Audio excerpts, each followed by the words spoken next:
Hi, welcome to the weekly roundup of sim and racing game related news.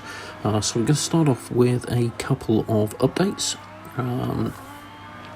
First of all, we've had an update 1.5 for PC with consoles to follow shortly for F1 2020, but nothing particularly impressive there. It's primarily around minor bug fixes and stuff like that, although it does remove Aussie Jesus, i.e. the guy that's walking on water in the introductory video to the Australian Grand Prix. More important, Assetto Corsa Competizione got its first console update patch of any major note, 1.03. Does a few things, the most notable of which is it provides private lobbies, although they haven't switched those on at the Kunos end yet, so they're not working, but the console side bit's ready for it.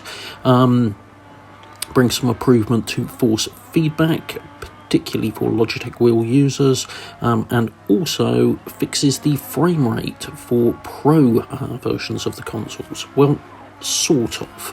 Now, I've done a video on this one because it's fine if you're running a 4K TV and outputting from a PS4 Pro, because it fixes the frame rate and gets it up pretty much to 60 frames per second.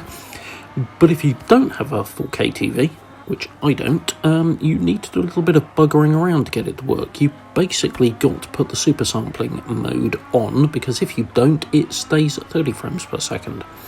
Now, if you whack the super sampling on, it does downgrade the graphics a little bit, but it does get you close to a locked 60 frames per second. I note, it's not locked, but it's close.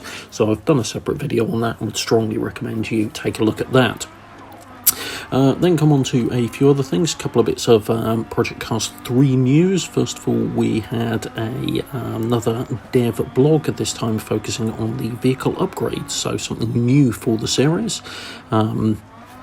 Again, done a separate video on this, so if you want to know more about that, take a look at that.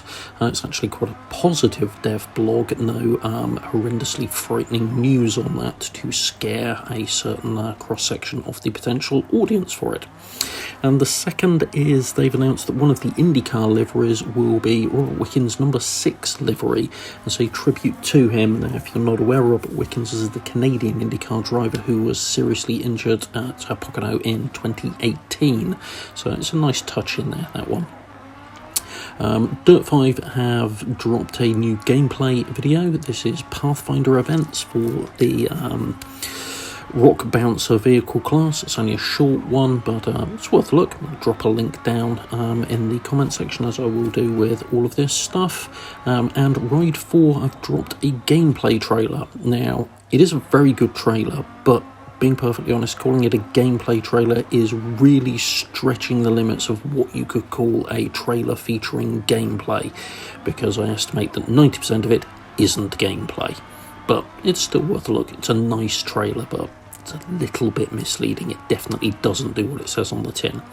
So that's a brief roundup of this week's news. If you've got any thoughts, or if I've missed anything, please do drop it in the comments down below. And if you've liked this, please hit the like button. And if you want to see more rubbish like this, please do subscribe away and hit the bell icon for notifications. Thanks very much. Take care. Bye.